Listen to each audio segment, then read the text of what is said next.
The room was quiet except for the steady hum of the studio lights.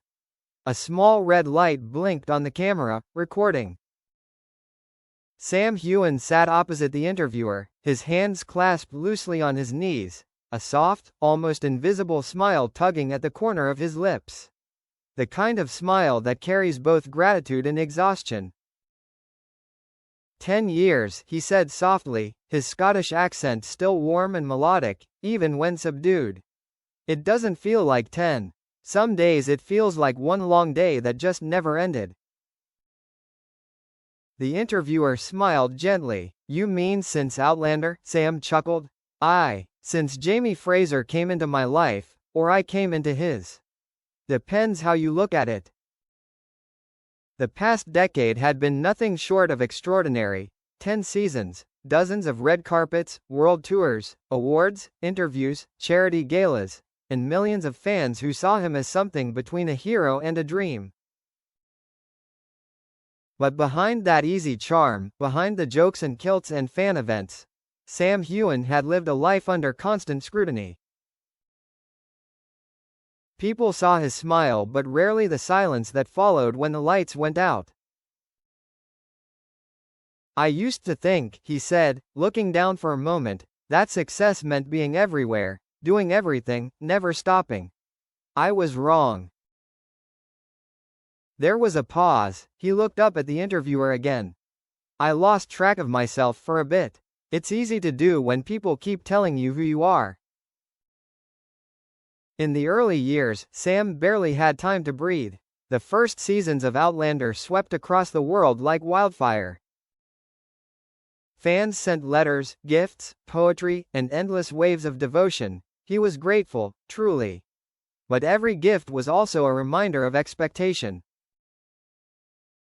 I didn't realize how much energy it takes to be someone's fantasy, he said quietly. You give, and sometimes forget you're human too. Between filming in Scotland and press tours in the US, Sam's life became a blur of airports, scripts, and hotel rooms.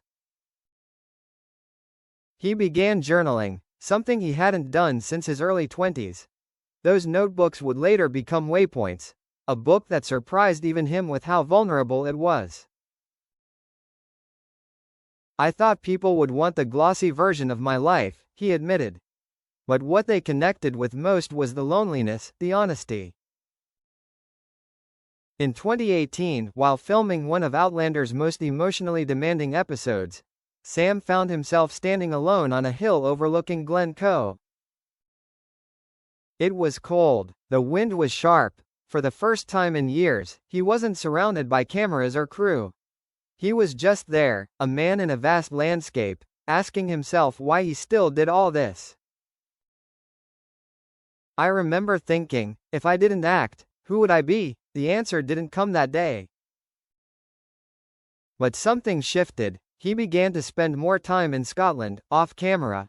He started My Peak Challenge, a global movement encouraging people to embrace fitness, wellness, and giving back to charity. It wasn't a publicity stunt, it was a lifeline. I wanted to give people what I didn't have, community, he said. And in the process, they gave it back to me. For someone constantly in the public eye, Sam's silence in recent years had become almost mysterious. He appeared less often in interviews, declined gossip columns, and even cut back on social media. It wasn't withdrawal, it was protection. Sometimes, silence is the only way to hear your own voice again, he said. He took up hiking more seriously, spending days alone in the Highlands. Those who saw him there would describe a quiet, humble man, polite, smiling, often lost in thought. There's something healing about the wild, Sam reflected. You realize how small you are, and somehow that's comforting. The interviewer leaned forward. Sam, people often see you as one of the most grounded actors in Hollywood. How do you manage that balance? Sam smiled, a little amused. Grounded? Maybe because I fall a lot, he joked, then grew serious again. I don't think anyone truly balances fame. You just learn to walk through it. I try to remind myself that the man people see on screen is just one part of me. The rest, the quiet, the uncertainty, the struggle, that's where the real work happens. He hesitated, then added softly, 10 years in, I think I finally learned that being strong doesn't mean being silent. As the interview wrapped up, the crew began packing. The lights dimmed, leaving the soft glow of the evening filtering through the studio window. Sam remained seated, looking at the floor for a long moment. You know, he said, half to himself, people think the hardest part is the fame, the pressure. But the hardest part is staying honest. Honest with who you are. Honest with why you do what you do. He looked up again, that familiar glint of humility and fire in his eyes. I've made peace with the silence. 10 years of it taught me more than words ever could. The next morning, Edinburgh woke beneath a sky the color of pewter. The wind carried a sharp chill, the kind that reminded Sam Heughan of where he came from, and what he had learned to endure. He had agreed to continue filming the documentary interview, this time not in a studio, but in his own rhythm, on his terms. The camera crew met him at dawn near the water of Leith. The mist hung low, softening the world. He smiled to the cameraman, hands tucked into the pockets of his wool coat. If we're going to talk about truth, he said, we might as well start somewhere honest. They walked. The sound of boots against wet cobblestone filled the silence.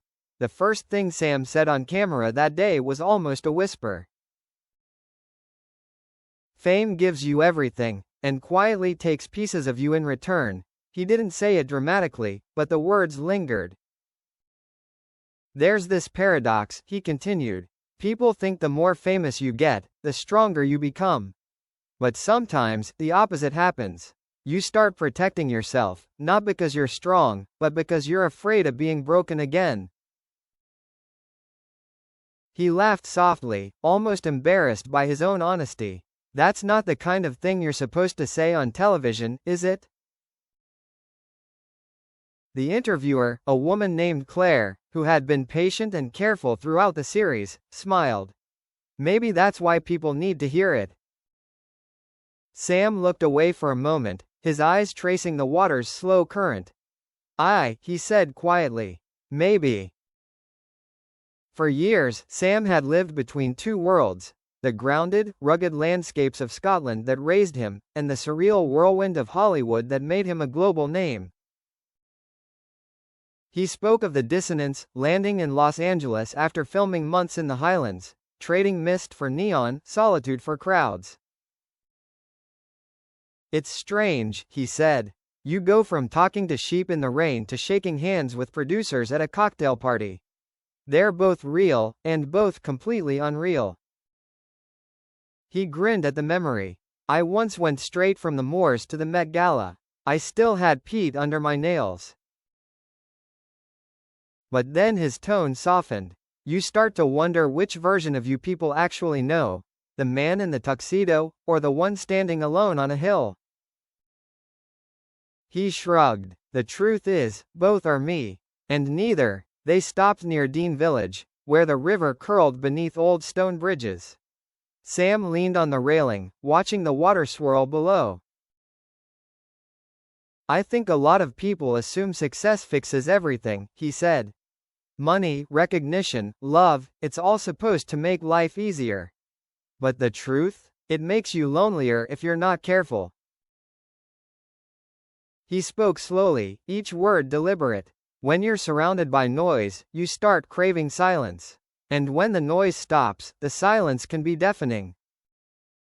Claire let the pause breathe. The wind picked up, brushing through Sam's hair. He turned toward the camera again. I don't say this to sound ungrateful. I owe my entire career to the people who believed in me. But even gratitude can become a mask. You smile because you're expected to. You laugh because you're supposed to. And when it's all over, you realize you've forgotten how to just be. Back at his flat lair that afternoon, Sam showed Claire something few people had seen, a box of handwritten letters from fans. Thousands, he said, pulling one out carefully. Some of them tell me how much the show changed their lives. Others share things, very personal. Loss, hope, healing. He smiled faintly. I used to read them all. Then it got too heavy. You start to feel responsible for people you've never met. You want to make them proud, but you also want to be free. He opened another letter. It was from a young woman in Canada who had written that watching Outlander helped her through cancer treatment. Sam's eyes softened as he read aloud. Jamie taught me to be brave. You taught me that it's okay to cry. He folded the letter gently, his voice barely above a whisper. That's what keeps me going. That's why I'll never regret a second of it. Later that week, the documentary crew followed Sam to Glencoe, one of his favorite places in Scotland. The vast valley stretched out like something eternal, green and silver beneath a restless sky. He stood on a rock, arms folded, wind tugging at his jacket. This, he said, is the only place I feel small in the right way. For a moment, he was silent. Then, almost as if talking to himself, people say I'm like Jamie, brave, strong, loyal. But Jamie was written to be perfect. I'm not. He paused. I've made mistakes. I've said no when I should have said yes. I've said yes when I was exhausted. I've worked through injuries, heartbreak, fear, because that's what people expected. That's the cost of being seen. He turned toward the camera again. His blue eyes, usually so controlled, glistened. But you can't live your life through someone else's story. Not even if that story made you who you are. As dusk fell, the camera captured him walking down the slope, the wind carrying faint echoes of laughter from a nearby hiking group. Sam smiled quietly. I used to think I had to prove something, that I deserved the love people gave me. But now I think the real work is learning to accept it. He glanced up at the mountains, their peaks glowing faintly gold in the last light. It's funny, he said, I've spent years pretending to be other people. And somewhere in there, I started meeting myself again. The final shot of the day caught him standing still, looking up at the clouds rolling over the peaks. A man who had found peace not in noise or fame, but in stillness.